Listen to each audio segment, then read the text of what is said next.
Hey, this is Dr. Arie VandeWaa. I'm the professor of trombone and music business at the University of South Alabama, and you're watching the 2020 All-State High School Technical Commentary video. So first, if you haven't watched the lyrical video, please go back and do so.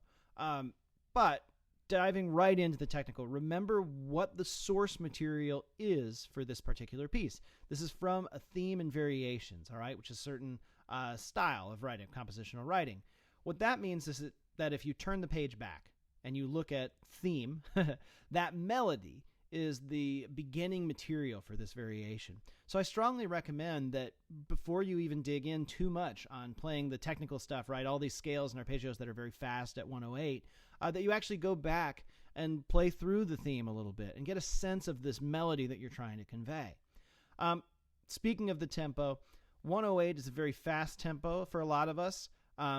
But typically, it's not going to require a double tongue. One of the reasons I say that is because sometimes when things are too slow and we double tongue them, the k syllable can be heard a little too clearly, and it starts making it sound kind of weird. So in general, I would encourage you to try single tongue this as best as you are able, and you can do that by, again, starting very slowly and building up speed over time, and that'll build up some of that muscular strength.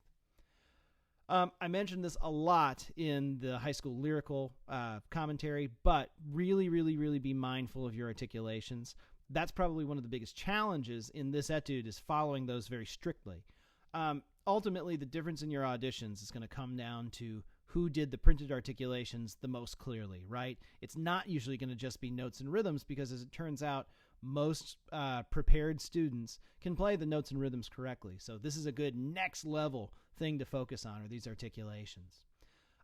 For me, you may need to utilize alternate positions or fingerings to make this a little easier. Speaking of articulations, I use 4th position D and 4th position F above the staff frequently in this etude. I even occasionally use a 5th position B flat. This is to help sort of preserve the style of the articulation as it shows up, because there are some moments where it'd be a natural slur and then I'd have to tongue really fast. And so this helps me keep that intact, and it helps it sound more similar. You don't have to use alternate positions if you don't want to, but I would encourage you to explore it and see if it makes your life a little easier. Remember, the rule with alternate positions is that it has to be in tune and it has to have a good sound. If you play the grace notes on trombone in measure 66, you're pretty much going to have to double tongue, for sure. Make sure you practice this pattern at very, very, very slow tempos before you speed it up. And another trap that some players fall into, when you're talking about a passage that you have to double tongue, make sure that at the slow tempo you are also double tonguing, okay? Don't single tongue just because it's slow when you're working on something. You want to be able to double tongue very fast. Remember, too, that Jean-Baptiste Arban was a trumpet player. If you're not comfortable playing these grace notes, especially at a fast tempo, that's okay. I would omit them then, all right?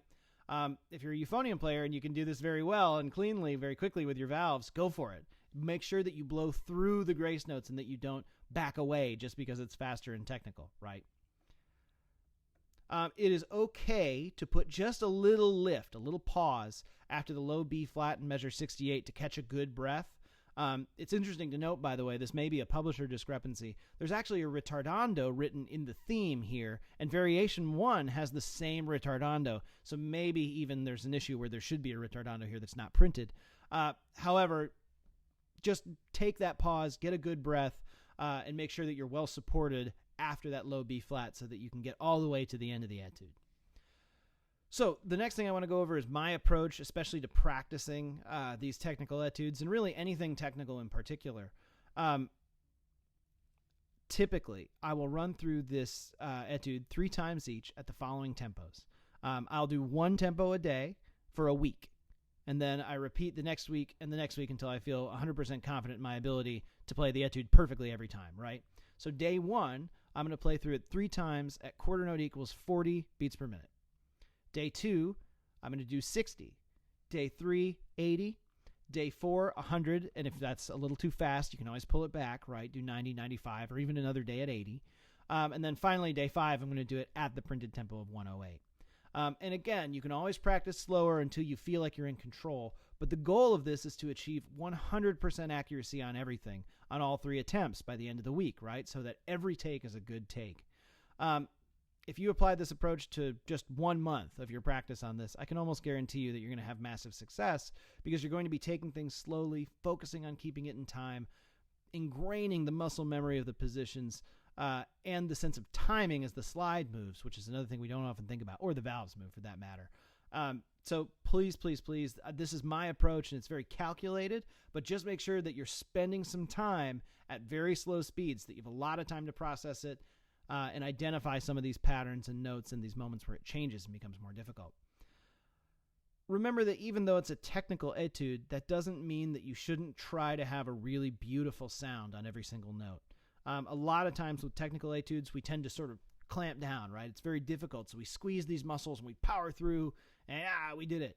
But remember, if it's not a beautiful sound, if it's not a resonant sound, then it isn't a good sound. So keep working to relax not only your embouchure, but also your body. Keep your shoulders loose as you play through this so that you're comfortable and can get enough air support to create a resonant sound on every articulated pitch.